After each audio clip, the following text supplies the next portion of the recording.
Hello. There we go. Good afternoon, ladies and gentlemen. My name is Daniel Stalkup, and I'm a member of the Living History staff here at the Alamo. Okay, behind me we have Mr. Kent Palma, Jackson Green, Scott Jones, Adam Dominguez, and Kirk Scott. We are all members or volunteers for the Alamo of the Living History Department, and this is the afternoon musket firing demonstration. Okay, so what we're going to do here is we're going to talk to you about what a musket is, the capabilities of a musket, the types of muskets that we're here at the Alamo. We'll show you a little bit of drill, and then we will fire 4 volleys today for you. So, starting off, what is a musket? Back in the 1830s, if you mentioned the word musket, could you please stay behind the ropes? Thank you. If you mentioned the word musket, there was a very specific meaning behind that word. What that meant is that the weapon was a smooth bore pipe that fired a lead projectile. There's no rifling in a musket, right? If you call something a rifle, then that means that it would be a rifled weapon. Now, militaries preferred the musket for 2 reasons. 1, the high rate of fire, and the fact that it's 3 weapons in 1. Okay? So the high rate of fire. With about 2 hours of instruction, even a caveman could fire 3 shots a minute with this weapon. Okay? So that's about 15 to 20 seconds per round, okay, adding up to about 3 to 4 a minute. Now, 3 weapons in 1. Okay, we already talked about it. 1 of them, it's a firearm. 2, if you notice all the gentlemen behind me, they're all equipped with a bayonet. It's a spear. And thirdly, muskets are made out of a hard wood. It's mostly walnut, okay, which means that you can hit somebody in the head and not have to worry about it cracking your stock. Okay? So,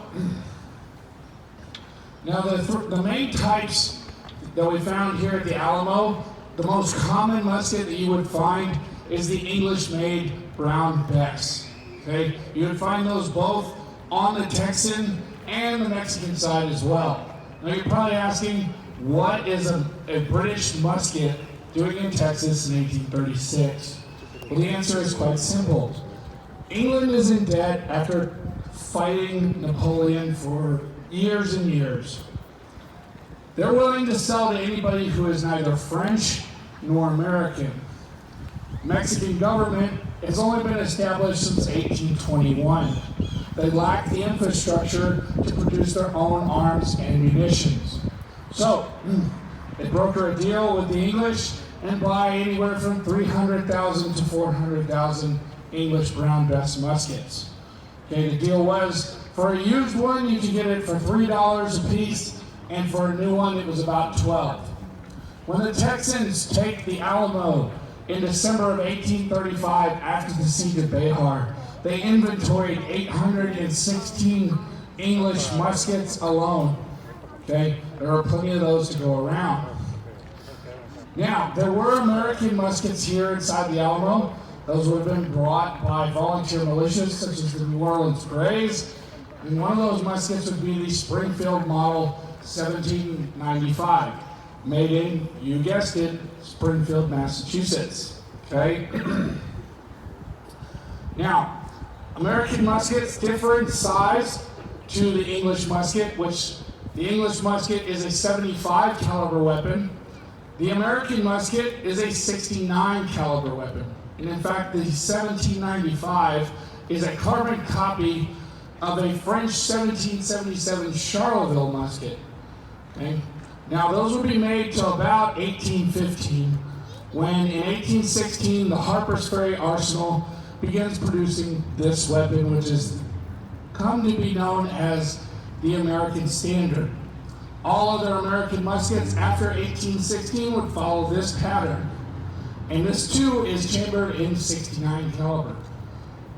Okay? So, now, if you know your history, you know that we're all dead at this point. But pretend, if you will, you're in the Alamo and the Texans are here and they would be performing drill. Because if you're not training, you're wrong. Okay, so first things first, we would have to teach the men how to carry this weapon. So right now, they're going to be at what is known as order arms. That's the position of attention. All right, then we got to carry it because they're going to march anywhere from 10, 12, maybe even 15 miles a day. All right, so we'll go to shoulder arms. Pretty self-explanatory. Place it on your left shoulder. Your left hand is about at your waist, and you would carry this as you are marching. This is quite comfortable, but just to sort of break up the monotony of things, we can carry these another way. We can go to support arms. Okay, we drape our left arm across our body, creating a pocket where we rest the musket in.